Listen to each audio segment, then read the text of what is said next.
man, I actually finished these games within within a couple of weeks. And I was like, yeah, I feel accomplished.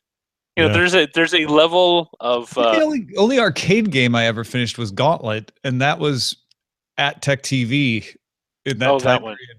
Oh, really? Yeah, that was Gauntlet Legends or something. Yeah, the one that was powered by a 3D effects card. You had it there in the office in the studio. Yeah. GameSpot had put it out in the hallway out by the bathroom. That's amazing. Yeah, by the bathroom. Just not the best. It's not the best version of Gauntlet, but it's okay. I think they were GameSpot TV when they put it out there, but they were extended play, or they were X-Play by the time. Yeah, they were X-Play by that time. Those were the days. Oh, remember they had the other one, the fighting game, Rival Schools United by Fate, back when fighter games were like all the rage. I remember playing Parappa the Rappa before it came out with Kate Botello, because she did it to capture some gaming footage one time. Good times. Good times. Well, yeah. I think we're about ready to do this show today about today's topics. Sure. Nintendo. I have to say, I'm not going to do it justice because there was just too much good stuff. But the folks in our analysts Slack, the DTNS bosses Slack, were hopping on the topic today about over-the-air broadcasting. Oh, good. Yeah, they were way into it. So there's all kinds of good stuff in there. If you are one of the Slack members, go check it out. All right. Shall we? I think we shall. Let's do. Here we go. Daily Tech News Show is powered by its audience, not outside organizations. To find out more, head to dailytechnewsshow.com/support. This is the Daily Tech News for Wednesday, January 11th, 2017. I'm Tom Merritt, and joining me, Scott Johnson. It's good to have you alongside. Good to be here, man. Last time I talked to you, you were in a hotel in Vegas. This is a very different place that you're in now. This is like home, and it feels... Yeah, it's the opposite of a hotel in Vegas. Yeah, the very opposite of traveling. I trust you had a nice trip back, that you were enlightened by your time in Las Vegas. Man, conferences always just ravage people with con crud. And I'm looking on Twitter. We're talking to people that might be coming up on the show. And it is just tearing a swath through the tech press and the podcasters. And I feel like only being there 2 days may, knock on wood, have helped me escape. Yeah. Well, I always go with, I used to work at tested.com, but Will Smith, not the actor, but the tech reporter, once said very wisely, I believe, never touch your face at a conference and you'll be fine. And every time I've taken his advice, I don't get sick. So I think there's maybe something to it. And you're a guy who probably didn't touch his face. Well done. I tried not to touch anyone's face, including mine. We're going to talk about the fact that Norway is beginning its process of shutting down FM broadcasting, and that got Scott and I thinking about over-the-air broadcasting at all. But Brian Brushwood, who I co-host Cord Killers with, among other things, is one of the big proponents of, like, we don't need over-the-air broadcasting anymore. But do we? So Scott and I are going to talk about that. Got a few other things here. Amazon is going to have to pay a $1 million Canadian fine, that's $750,000 US, to settle an investigation by the Competition Bureau into how it listed its discounts over regular prices. Adobe Research unveiled a new software project which allows you to edit photos by voice. You just tell it to crop it, reframe it, share it. If you're wondering how that's going to work, it's just a concept. But Scott, eventually you can get rid of your Wacom tablet. Yeah, maybe eventually it knows what I want to do. But right now I need like pixel perfect sort of control. This doesn't sound like it to me. We'll see. Yeah. By the way, I made a point of saying Wacom because someone did not like my accent. Wacom. Wacom. Yeah. Yeah. Alphabet told Business Insider it is ending its project exploring delivering internet by solar-powered drone. Alphabet sees Project Loon as a more promising way to connect rural and remote parts of the world. So Alphabet just keeps on whittling down its projects. It's not getting rid of all of them. It's just figuring out which ones it wants to place its bets on. Apparently, Project Loon is the winner.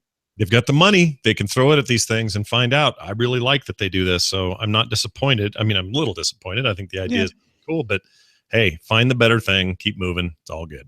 Project Wing UAV delivery is also continuing. So some people that were working on the UAV solar-powered internet will be working on Project Wing instead. Now, here are some more top stories. Facebook announced the Facebook Journalism Project Wednesday, describing upcoming features for publishers and readers. Facebook will make access to CrowdTangle, that's a tool that helps journalists monitor social trends, free for partners, so publishers get access to it. Story packages is another feature that will allow news outlets to package related stories together and have users subscribe to notifications when those digests are released. Instant articles can now have a checkbox offering a free trial to a news organization's paid subscription. They're going to try that out with Bild, a German publisher. And Facebook also said it will invest in local news, hold publisher hackathons to develop new features, produce public service announcements about news literacy, as well as adding features for live video and other training efforts. So if there was any question in anyone's mind whether or not Facebook was interested in their role as a news platform or a place where people want to get their news or should be getting their news, I think this sort of helps answer that. Clearly they do. I think this is a good thing, and these are all interesting innovations and stuff I would probably subscribe to. I really like the idea of sort of a digest of things I'm interested in. So we'll see how that goes. But it's just interesting to see this kind of effort in the shadow of the previous year, the very self-same social network being accused of harboring or being a place where fake news could flourish. And I don't know, maybe these are steps in a direction that'll help solve some of that or fix some of that. It's not going to fix me or my weird neighbor writing something weird. So I don't know how we fix that or disseminating that fake news, but perhaps this curbs that a bit. By the way, fake news, I believe, is when someone invents the story themselves. That's what Facebook is calling hoax news, which I think might be a better word for it. Incompetent journalism is when someone takes something else without verifying it and reports it. Yeah. So we've got Facebook getting into the business of working with publishers. Part of me agrees with you, Scott, 100%. It's good to like help publishers improve journalism. Part of me doesn't want Facebook to have this much power, though. Well, I'll admit there's a part of me that's saying the same thing. I think that there's money to be made here. I think we're now entering that phase in Facebook's lifespan where that's what they're going to do. They're going to take what they have and they're going to go in there with a fine-tooth comb with really smart people who are good at sussing out new opportunities, and they're going to troll for them. And I don't mean trolling in the internet way. Right. Troll. But they're going to go out there and they're going to let's say put a rake in there and see what they can find. And this is a thing to find. I mean, a lot of people go there as if it's their internet. This is where my mom gets most of what she gets from the internet. So monetizing that or figuring out a way to harness that stuff so it's more easily monetizable makes a lot of sense financially. But there is a part of me that's like, we're already kind of walled garden enough. Let's not put up new walls. Yeah, this is the effort that Campbell Brown was brought on to head up. I don't know how much influence she had on it before this announcement. She hasn't been there very long, but Campbell Brown will be the person driving this. And I don't have a problem with that. I don't have a problem with the project. I guess what I have a problem with is that Facebook needs to do this, that they are that dominant in our perceptions of news and are setting the agenda. Agenda setting has moved from the province of the front page of your newspaper or your local TV news headlines to Facebook. And I'm worried that it's just Facebook, at least in the United States and Europe, maybe. Well, and not only that, you're 2 layers deep now. It was the province of your headline on your newspaper that you printed. Then, and for a long time, it's been the province of the headline on the website that is the sister blog to your newspaper. And now that's all being circumvented and going straight to Facebook, and it's leaving those other 2 methods or outlets behind in a way that is not, I don't find it all that comfortable. I like, if I'm honest about this, I kind of hope whatever they're doing right now is more about, I guess, accuracy, fairness, and not letting their platform become a place where a lot of garbage can be spewed, or more than it already is. But it's probably not about that. As long as what they consider garbage, I also consider garbage. Right? That's where it becomes a problem. They're going to change it to comfortbias.com. Instagram, a favorite of many social networkers, announced Wednesday it will roll out a full-screen autoplay video ad or ads to its stories feature. And they're going to do it this week. 30 ad partners will participate at launch before it is offered globally in a couple of weeks. The ads appear in the same format and length as stories made by the users, similar to how Snapchat inserts ads in the My Story feature over there on Snapchat. Instagram says it has over 150 million daily active users of stories, and that's up 33% since October, when I think it launched. Wasn't it October when it launched? Pretty sure. I don't remember now exactly. Maybe it was before that. But yeah, you know what? I have to make some anecdotal offer of evidence here. A lot of my friends who used to use Snapchat as their place to do quote unquote stories are now doing it all on Instagram. And there's some holdouts, and that's great. Or they're doing both because they've got, whatever established communities on both. But seeing a lot of that happen on Instagram. So time to monetize it. I'm doing an Instagram story about Instagram stories right now on my phone. Is crap. Yeah.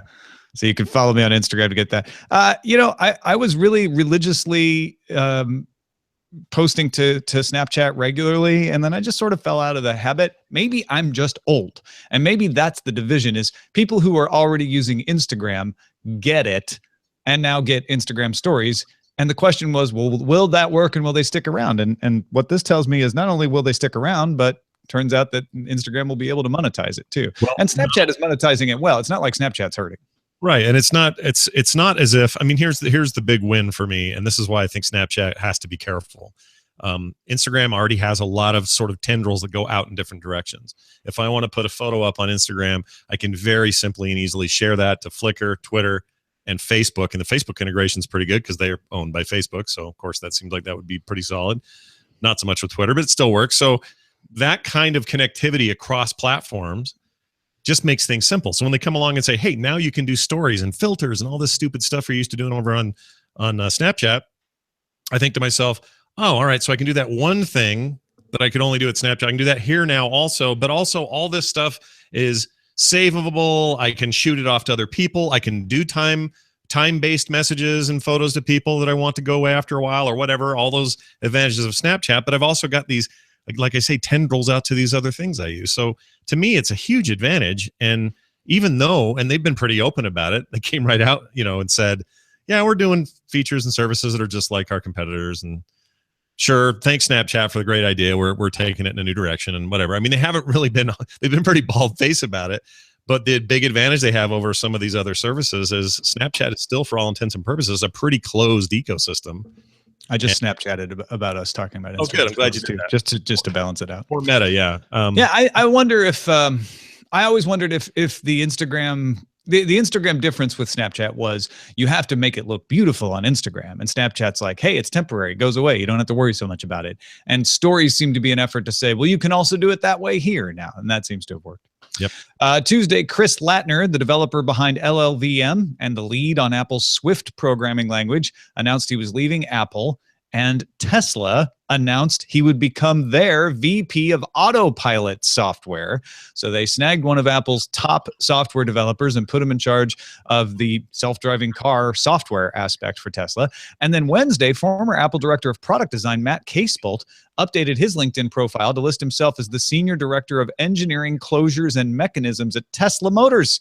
Casebolt left Apple back in December. He worked on the mechanical design of several Mac products, including the original MacBook Air. That hinge was him.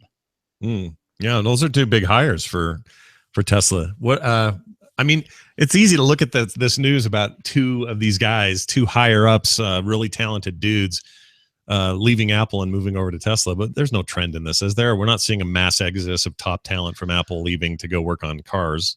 It's a trickle, but people are leaving Apple, and people are noticing that. At the same time, not too long ago, last summer, Tesla was having to say, sure, Apple is hiring all these Tesla engineers for some sort of secret car project, but they're the people who couldn't cut it at Tesla. That's why they're going to Apple.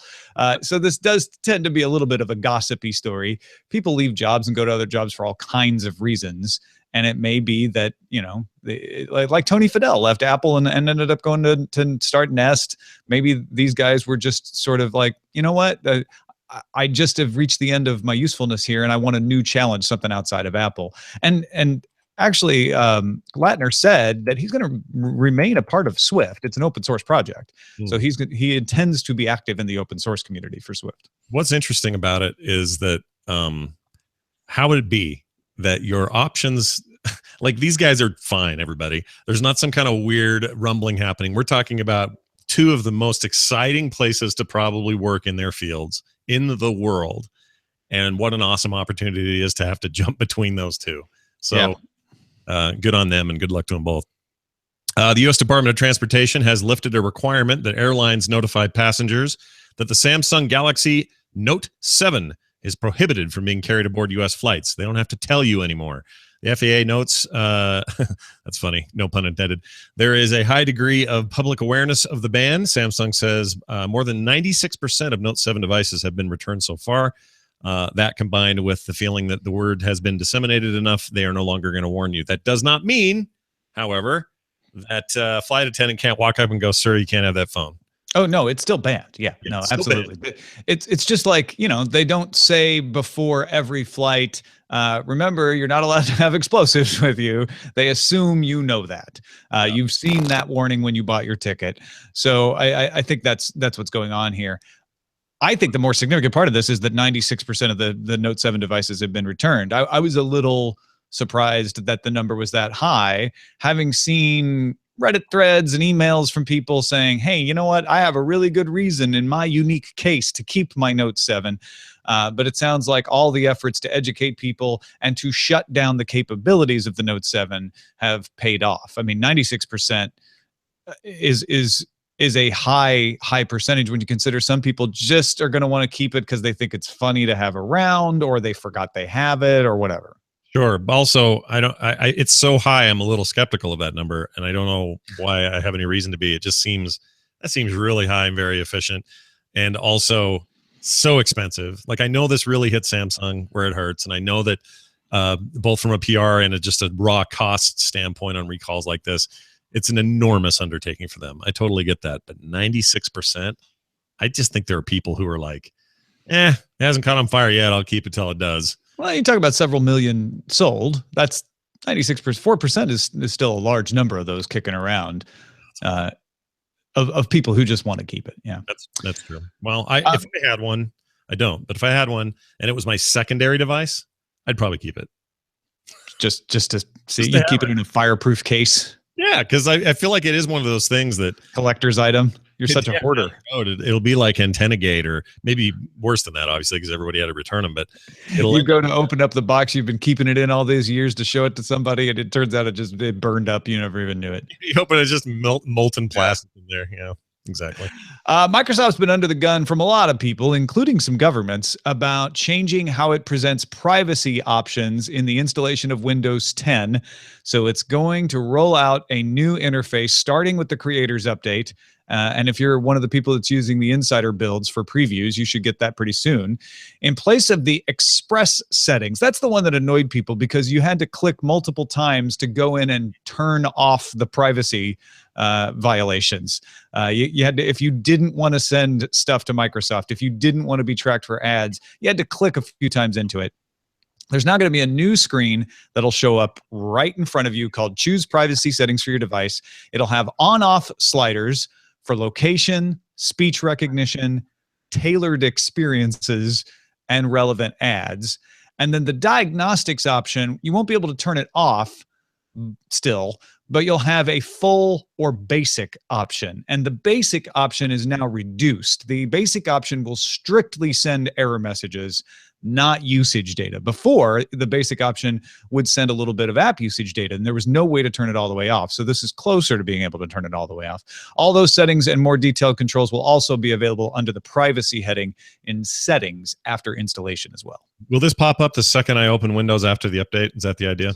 Yeah, the idea is they're going to do it on upgrades as well to say, hey, here are your options. You want to review them? Because some people were noticing that when they upgraded, the privacy options changed and they never had a chance to review them. So yeah, that should happen too. I hope they get rid of it one day. They'll get rid of that message after a big update that says, don't turn off your computer, still working. Don't worry. All your stuff is right where you left it. I hate that message so bad. Why does that bother you? That's reassuring. Like, hey, don't worry, we didn't delete your data. It should be a given. They should not have to tell me. Don't worry. That's not meant for you and me, though. I know, but I hate it so much. I realize that. And I know, and they're also being a little cheeky, and that's what people do. I don't know if anyone's read like Slack patch updates lately. They're hilarious and lighthearted and fun and serious about fixes and all that. And so I totally get the thing, but I don't like them saying, like, it's like somebody saying, here, come rent our storage unit. And don't worry, all your stuff's safe in there. It's all good. Well, what's wrong with that? I want them to say that. I don't know. I feel like it should be a given. They shouldn't have to tell me. They're protesting too much for your taste, I guess. Yes, like they were doing something with my data while I wasn't looking. Oh, we didn't touch it. Yeah. All right. Well, Indeed is the next story for sure. I was going to do a better transition than that. Indeed.com published data on the state of jobs within the gaming industry. Posting for game developer positions have declined 65 whopping percent since 2014. That's quite a bit. Although this does not account for independent studios, which, if you really did the math and knew all the angles, you'd probably see a lot of people who left the industry to do their own projects on their own. So I think that's probably significant. But anyway, in that same time span, searches for game developer positions rose 50%. To sort of counter that or help support the fact that many were lost. AR and VR related jobs saw a boom, with searches up 1,500% and postings up 400%. Job postings in esports also showed a 40% overall increase since 2014. That jives in my head with the increased interest in esports and also watching these companies do things that would require jobs in esports. But it's very interesting because it's kind of like an interesting mix of both negative and positive developer/designer employment news for the gaming industry. Yeah, it's mixed results. I mean, obviously, companies are consolidating. Companies like Konami going out of business. That means there's going to be fewer people creating games, fewer games being created, and you could argue that there were way too many games being created anyway. So maybe it's good that development jobs are shifting away from games and into more productive parts of the sector, because overall development jobs are there. It's just not the video game ones that are booming right now. If you're in a growth industry like AR and VR, you've got more options, although there's a lot more people looking for them than there are jobs. And it's interesting to see esports kind of pulling in the gap and saying, hey, here's a job that didn't exist before. And a lot of times we talk about, oh, when a new technology comes along, sometimes it gets rid of an old job, but creates new jobs that people can move into. And this is a perfect example of that. Game developer jobs may be being reduced, but those game developers play games, and they may be able to move into an esports job because they understand how games are put together. Maybe they're a good enough gamer that they can get a little following on Twitch and get into esports, or maybe become a caster.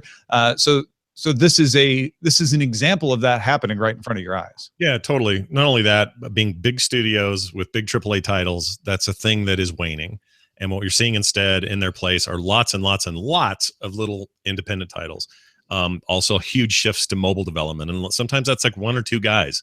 In fact, in a lot of those cases, those are one or two guys. One guy made a game called Stardew Valley in 2016. It was one of the most financially successful games on Steam for the year.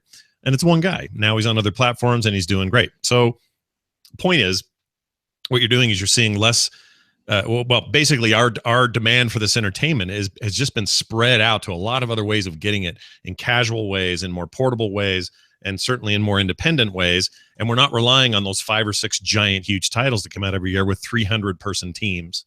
So I think this is just a natural transition. And this time that they're talking about from 2014 till now totally fits with what you've seen anecdotally in the news and in layoffs and studio closures and consolidations and all that stuff. So, well, and game companies not adding staff as fast too. Right. And not necessarily getting rid of people all the time, but just not growing anymore.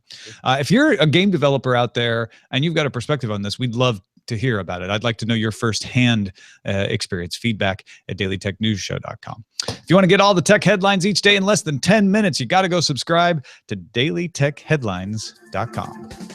All right.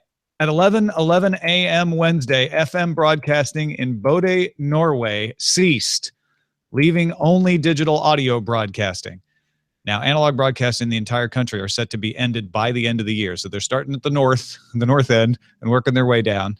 A lot of people are very upset about this. About 66% of Norwegians are not in favor of this transition. And one of the reasons is a third of cars in Norway have digital audio broadcasting receivers. The other 2/3 of the cars are going to have to buy adapters, and those cost a couple $100 if you want to keep getting your radio. Now, obviously, there's something to talk about regarding Norway and FM radio, but this brings up a bigger question because we're doing a wireless spectrum auction in the United States where the FCC moved television stations to other channels, even took away some licenses that weren't being used, and they're trying to auction them off to wireless networks. We have other countries looking at retiring FM radio broadcasting, and that's going to become a bigger trend. I've got a lot of thoughts on this and a lot of stats to back it up, but let's start the conversation, Scott, by just answering the question, do you think we need over the air? And if so, for how long? Well, all right.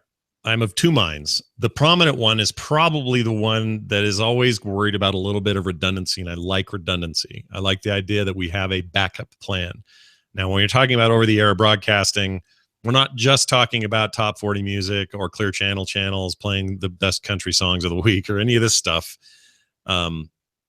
Because that's the part of me that says, yeah, I don't care. Get rid of it. I'm all digital all the time.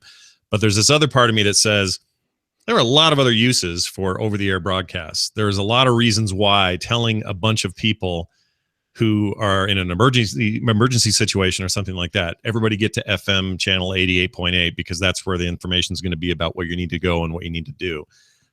So I think about those kinds of things, and I feel like it's the sort of thing you should just kind of keep back there and hang on to it and maintain it as, as cheaply as possible. But from a mainstream standpoint, when it comes to like music and entertainment and all the other sort of over-the-air things we do, I'm already living in that world. I can't tell you the last time I turned the radio on. It's all streaming from devices. It's satellite. It's something else for me, and has been for such a long time that I'm feeling like I want redundancy in an area that I have not needed redundancy in about 7 years. So it's weird to feel this way about it because I'm kind of, again, of both minds. But part of me is just for the safety of for the same reason that a landline still matters in a world of mobile telephones, because if mobile networks get completely jammed up during a horrible emergency and nobody can get to any emergency services, thank goodness there's copper and landlines so that we can get around that. To me, I'm thinking about that in the same way. So maybe there's not a all or nothing baby in the bathwater solution to this. Maybe we can just, phase out, I guess, the less impactful societal ones, then and hang on to it for that rainy day when we might need it.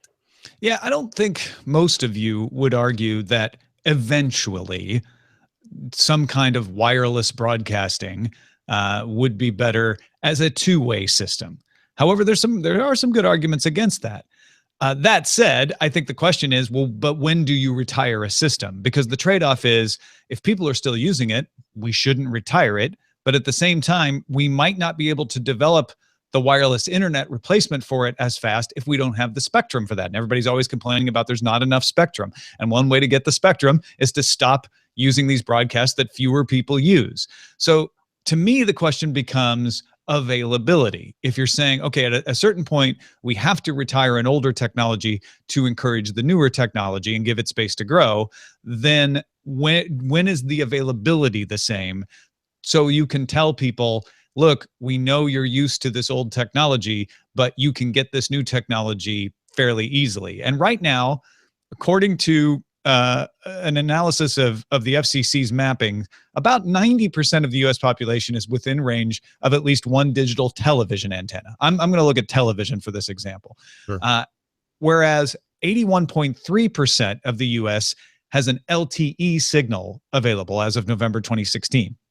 And because I'm talking about television, I'm gonna look at LTE simply because, yeah, okay, if you have a 3G signal, you can get some video, but LTE is an equivalent to television. You can get some HD video over LTE.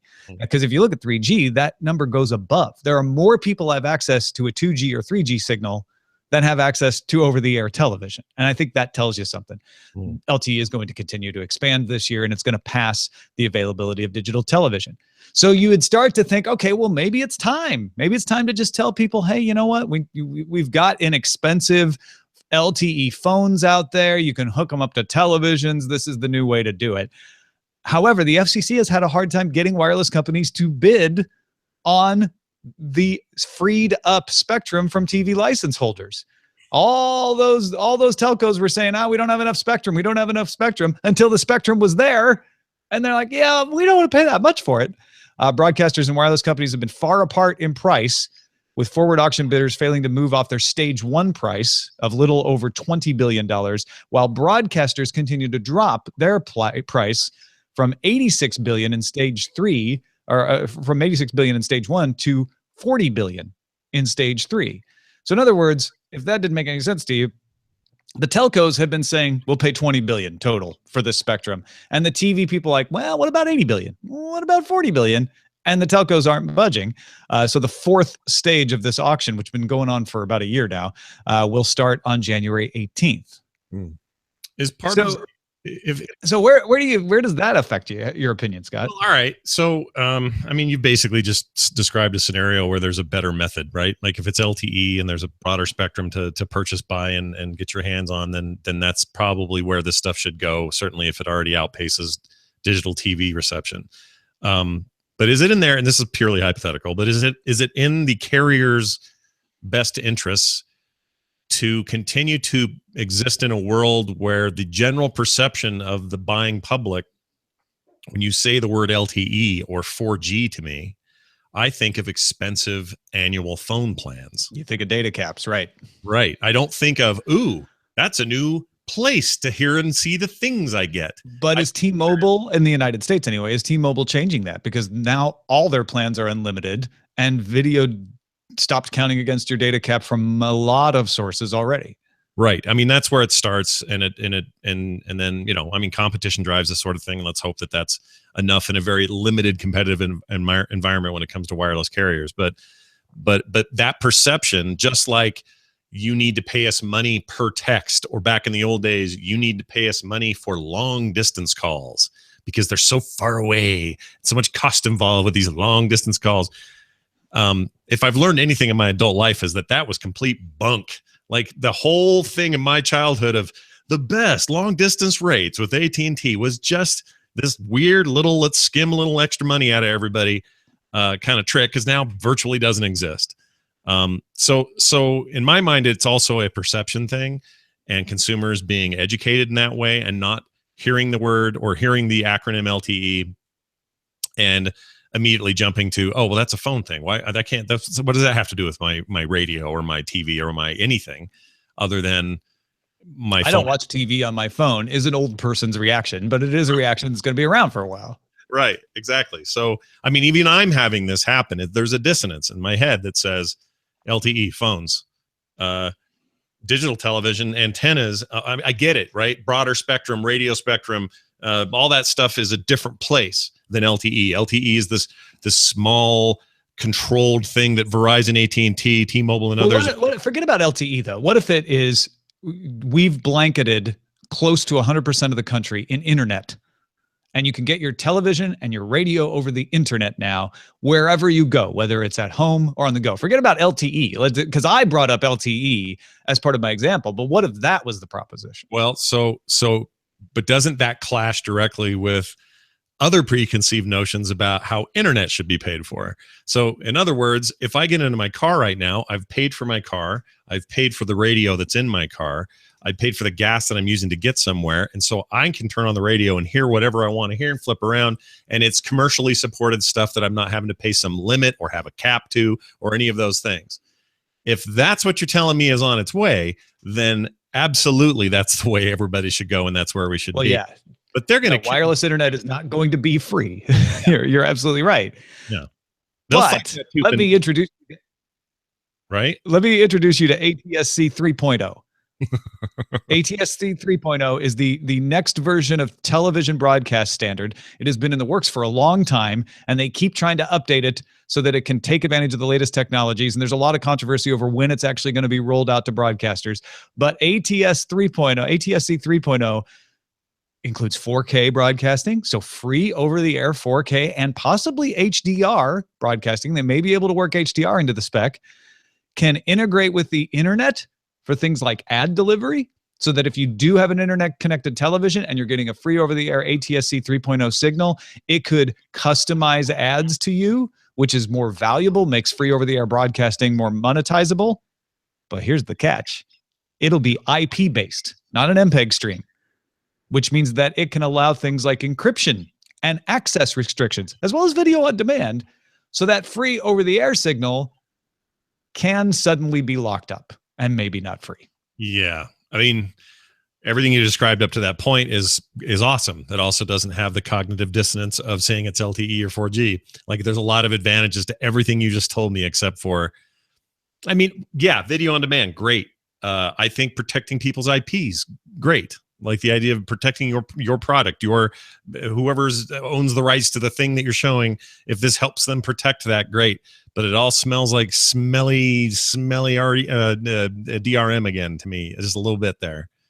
Well, once you can encrypt a digital broadcast, and this could happen to audio as well as television broadcasts, a lot of the advantages that people are touting about over-the-air broadcasts go away, which is like, oh, it's easy for people to get. I can get it with legacy equipment, et cetera, et cetera, et cetera.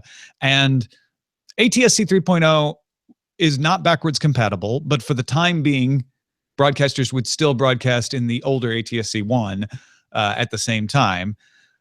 But it stops being about spectrum at this point. It starts to be about protocol. And at a certain point, you're starting to argue that no one should update their protocol. We should use the older protocols to broadcast because we like the way they work. And the fact of the matter is, businesses aren't going to want to do that. They're going to want to give you a digital signal because they have more control over it. Yeah, totally. I mean, if you're telling me that this standard with those kinds of controls, I mean, there's no way it's going to be free is what I'm getting at.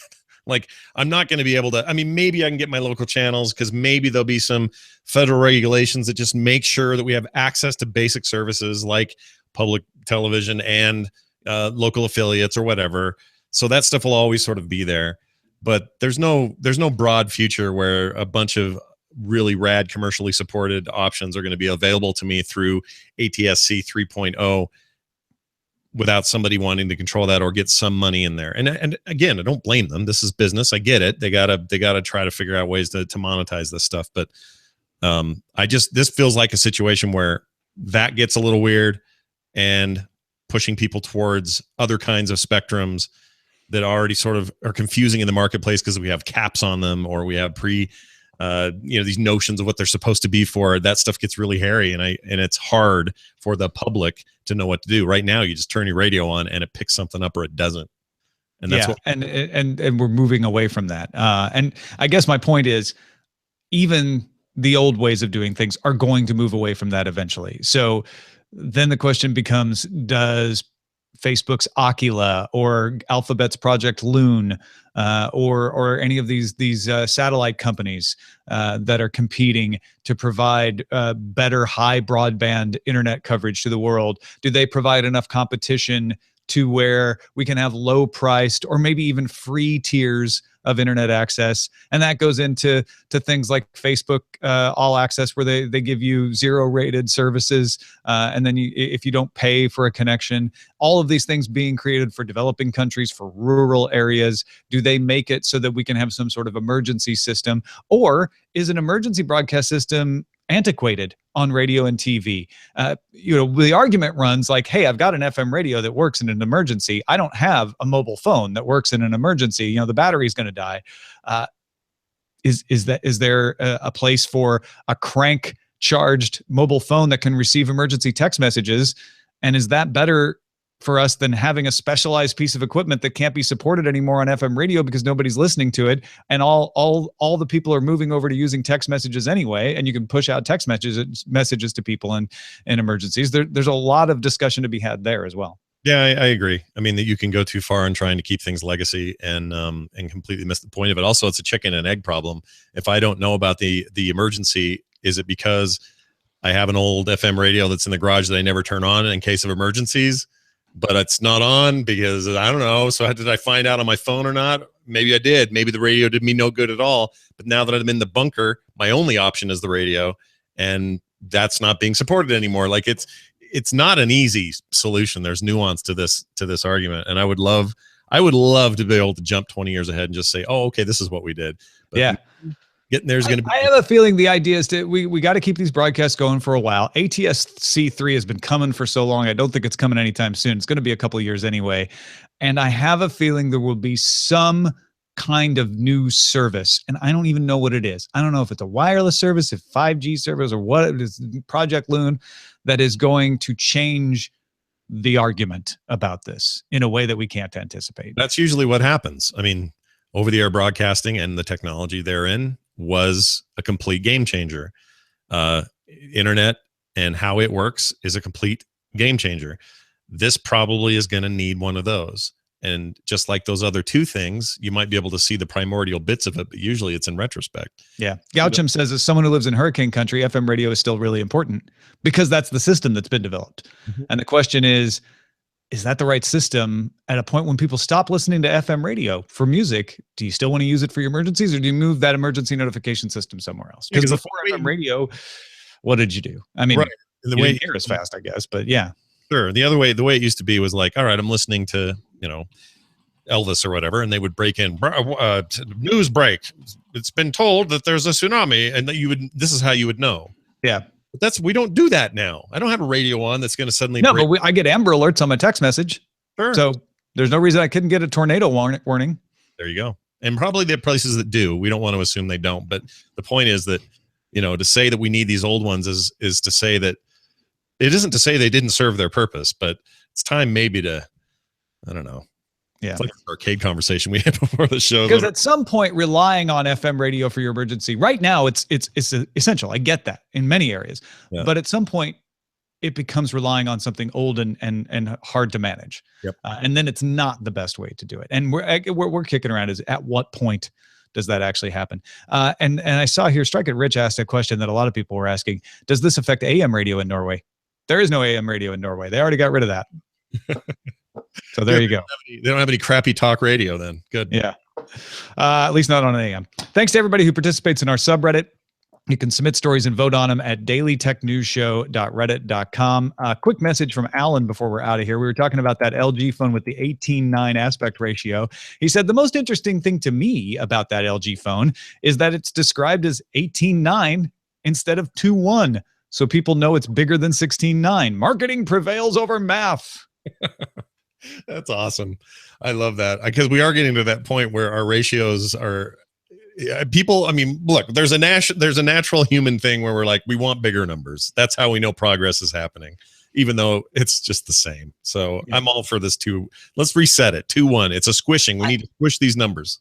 I think Alan's got a point. There's a marketing reason to do this. I also think for comparison's sake, there's an argument to be said, even if you're not doing it for marketing, so that people immediately get, oh, it's 18:9. That's bigger than 16:9. I immediately can picture it.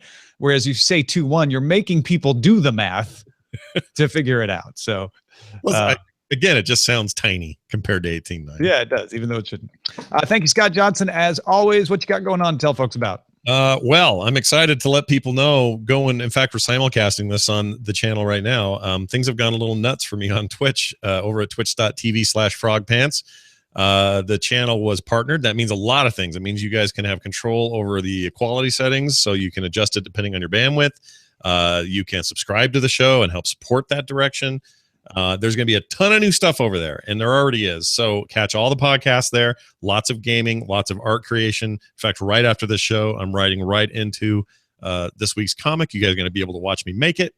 So there's a lot of creative happening, of course, a lot of gaming, and of course the podcast. So if you have not yet gone over there and followed the channel at the very least, I might recommend it. Go over to twitch.tv/frogpants today. Check it out. Remember that this show is distributed far and wide because we don't rely on commercials for our support. We rely just on you. If you can support us in any way, we sincerely appreciate it. dailytechnewsshow.com/support. Thanks to the backers of the show like Joshua Roth, Bill Simony, and Andy Sugru, who all support us at patreon.com/DTNS. Couldn't do it without you guys.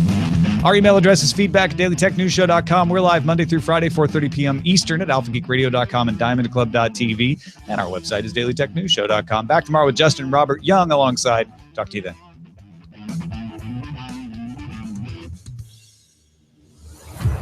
This show is part of the Frog Pants Network.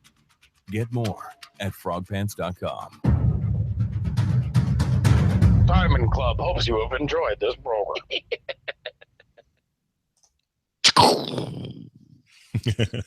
That was a fun conversation. Yeah, it was. It's funny because it opens up a bunch of questions and made actually it's kind of one of the most perfect topics we've had. I really liked it. But that was a great. Oh, I wish I'd seen Gaucham's point about some smartphones still have an FM built in. That's true. Because ATSC3, one of the things you could do with it is build it into a smartphone so that you could get a high quality 4K broadcast without using your data plan. That's true. And I know, never really took off, but HD radio was supposed to be a big thing. I don't know what that part of the spectrum even is, or what even at this point means anymore. But maybe some of that stuff's still hanging around. So yeah. I mean, there's also, entire industries who depend on what's out there for their business to continue to move. And you can't do this stuff super fast. You can't just yank the carpet out, despite the people standing on it. So it'll take time. Yeah. Another Jay Martin found a report that South Korea adopted ATSC3 in the summer, and I'm reading it real quick because my suspicion here is that that doesn't mean anyone's broadcasting in it because the spec isn't finalized. Yeah. But also the way you described to me, and I admittedly don't know a ton about it, but ATSC 3.0 sounds like a long tail, long haul kind of idea. Like clearly if they're not ready to put it out and it's been in development that long, they don't see it as a Band-Aid solution. Like they want this long-term solution. Maybe. I don't know. Yeah. I mean, because be honest, the idea of spending a lot of money to update a standard for over-the-air broadcasting is not a slam dunk for a lot of television executives, even on the local level. No. Totally agree. Titles? Yeah, what do we got for titles? Leading the pack at 6 is Norway Says FM to FM. Insta spam. You can play at this game. Let me see. Norway Bork's FM radio. Let's get digital. Well, Bjork is from Iceland, isn't she? Yeah, she's Icelandic. Oh, Bork, never. Oh, Bork BORKS. Right, but isn't that I thought they were making a joke. No, you would need the umlaut over her and the J. Yeah. Bjork. Should be Bjorg. Norway Bjorn Borg's FM radio.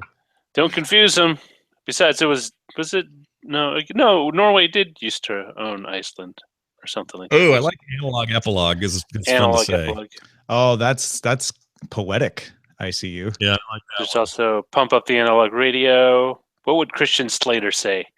Fruit of the Loon. Digital killed the radio star. What would Christian Slater say? Oh, because of pirate radio. Pump Up. Wasn't it Pump Up the Volume? Yeah. Was it the name of the? Yeah, it was written by Tarantino. People don't remember that. I think that was the one. Yeah. But Norway says FM to FM leads the pack. By 2 votes to the closest. The analog epilogue just follows the entire conversation so well. Then I will vote for it so it too can meet Norway says FM to FM. All right, analog epilogue. Let it be written, or so it is said, so let it be written. Votes are still coming in from Norway says FM to FM, which is It's a a tie. It's a tie.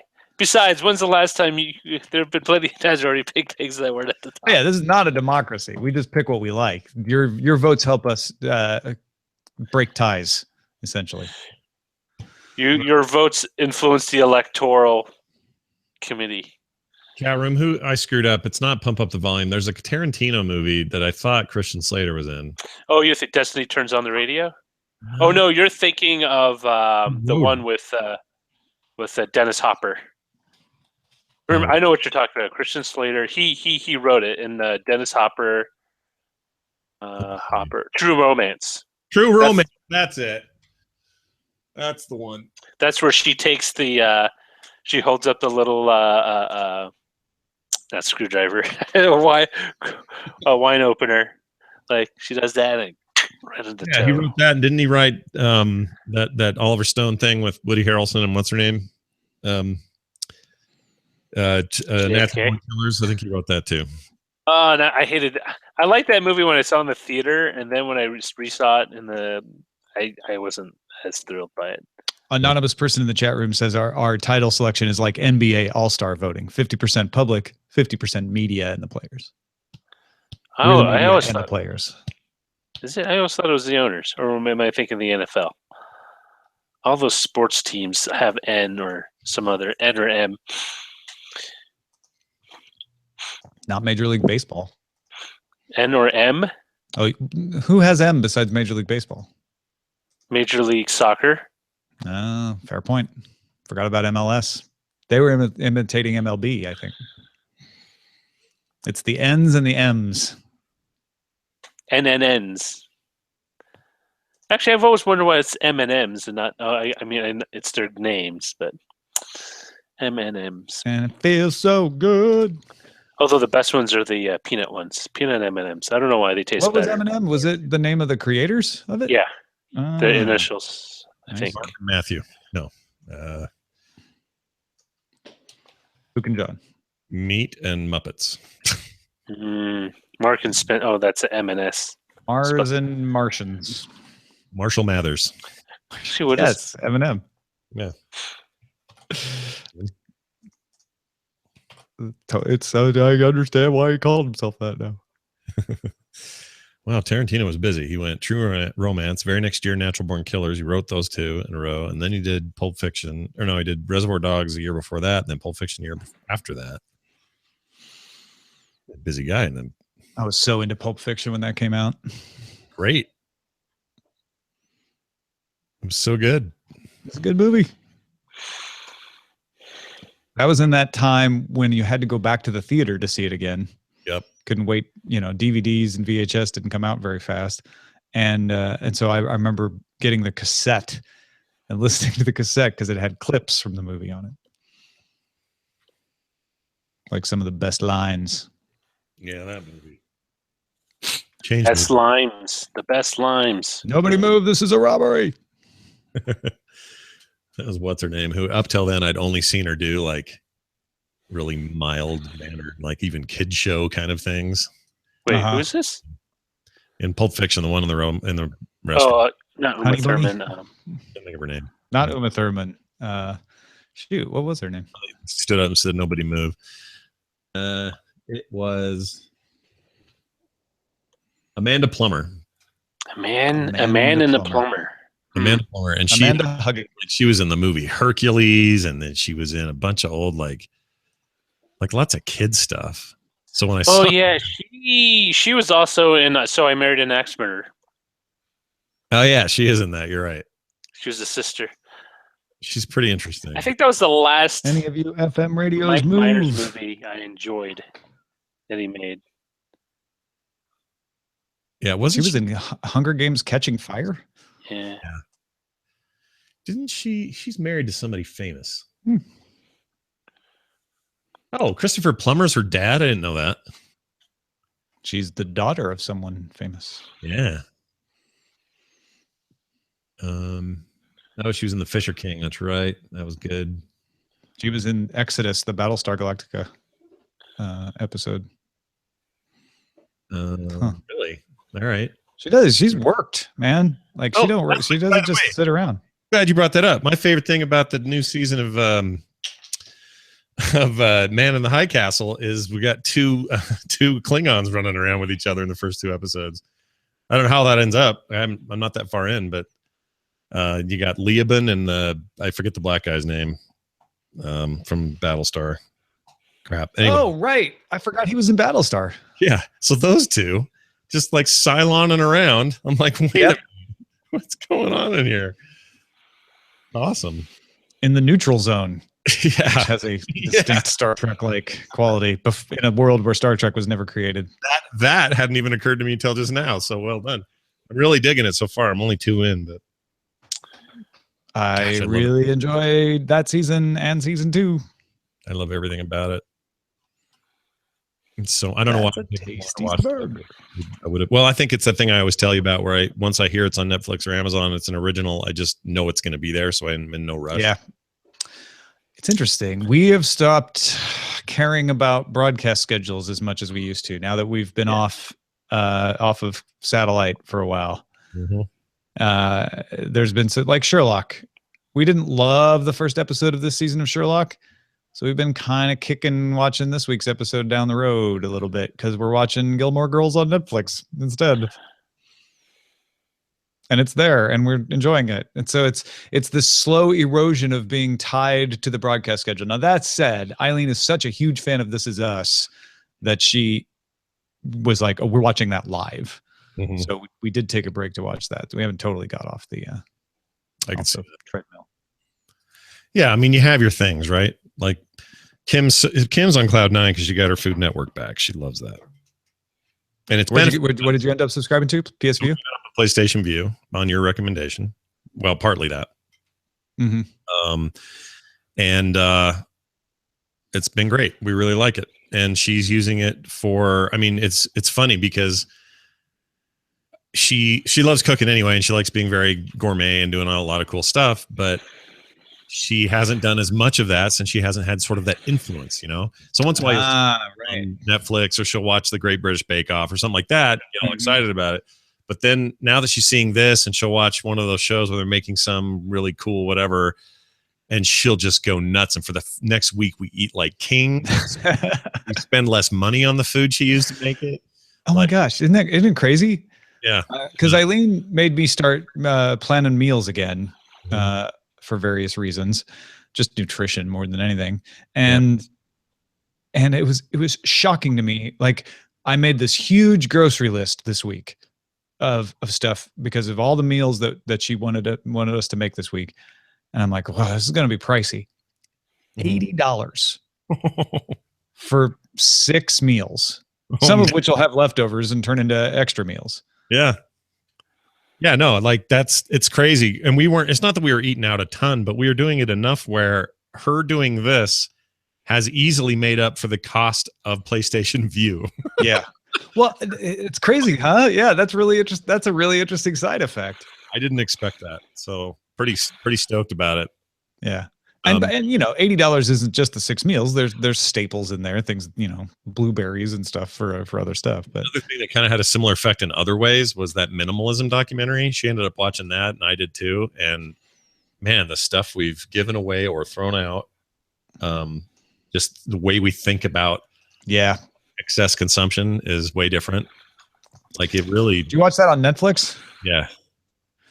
I didn't know this going in until we watched it, but 2 of those guys are right here in Salt Lake City and do all kinds of stuff here. I may follow up with them and see if they want to get interviewed sometime. But try to sell them some stuff.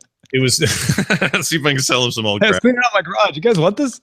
But it really reminded you, like, man, if you just look around at some of the stuff you've got, you just don't freaking need or never need. And before we moved, and then I carried it on for a while afterwards, I made a point of every day finding something we didn't need. Mm-hmm. And I actually got to a point where I was like, okay, it's actually getting difficult. Right. And so I ended up stopping it. But yeah, it was, for a while, it was like, yeah, there's just all kinds of stuff we don't need. It's really freeing, that feeling of like, I mean, it's hard, but once you do it, you're like, oh man, I'm better now. I feel better. Just don't have to have this thing. And it's some of the stuff I would sell, some of it was just donate, some of it was just trash. It's surprising amount of it was just like, there's no one who wants this. It's not doing me any good. I have like S video cables I'll never use. Stacks of them somewhere. I have all that stuff right now, and I'm not tossing it because I still have a VCR. That works. Well, you have a justification for it. That makes sense. Yeah, I don't even have the excuse. You at least have a reason. I don't even have a VCR anymore. And that's my only capture card. Unfortunately, I lost the dongle to it, so I can't use composite. It only takes S video in. Well, I have some SCART cables. I have like cables. I have a lot of cables. I have some power cables for computers I haven't owned for years. Save the power cables. Those are so useful. You're going to be a hoarder one day, man. See? One day I am right now. Now, there's stuff I used to think that way. I was like, and it's not to say that you should hold on to everything, but for example, with AC cables for PCs, I have at least 6 or 7 floating around. Yeah. But I've always found when I needed one in a pinch, it's like, well, I know I have a supply of them. I'll pull it, and it's like stuff like that to me is useful, like patch cables or USB. Anything cables. that is still in standard or use. Yes, right? exactly. So your AC cables are still standard. That's not going away. And your S video cable, that might be trash for one person, but you've got a use for it, so that's fine. Yeah. But like old, RS-232 cables, unless I don't have anything that they can plug into here. And then I start to feel like my dad, who used to be like, yeah, but that one time that someone randomly needed an RS-232 cable, wasn't with him, it wasn't that, but it was just like needed some weird thing. He's like, I've got it. And then he couldn't find it. I've had that happen more than once, but I found it. Like someone needed a 9-pin to 6-pin FireWire cable. It's like, yeah, I got one in my bag. It's like, here.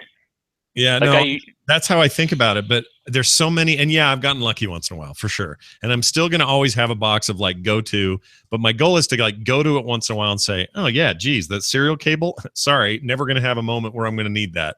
And just kind of rotate them out because a new USB cable is going to go in there at some point. Yeah. And well, what I do is I make it a point not to buy those cables, because I eventually come into them. Either they come with a product, like a printer or something, and it's just like, oh, I have an extra USB cable, and I just hold on to them. But I made it a point not to buy cables for cable's sake, unless there's like, for example, I needed a DisplayPort cable that I do not have. So I bought one of those. But generally, yeah, if I do buy them, I buy 1 or 2, and that's it. Yeah, I almost never buy cables because I've almost always got them. Yeah. My biggest problem with HDMI cables now is it's gone through enough revs. I need to label which ones are which spec. Yeah. Which is starting to become an issue for HD sometimes. But I know the latest spec cable I have is red.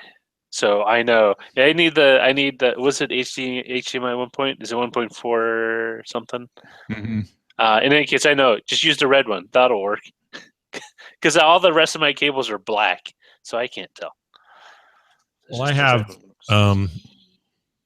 a problem right now with an HDMI cable that I know is probably too old. I need to update it because my PS4 on a newer TV won't, or will only intermittently play, and then I get this weird problem. So I got to get another one of those coming. All right. Well, we are published in the can. Thank you all for watching. Please enjoy the rest of your evening on your own recognizance. We'll see you tomorrow.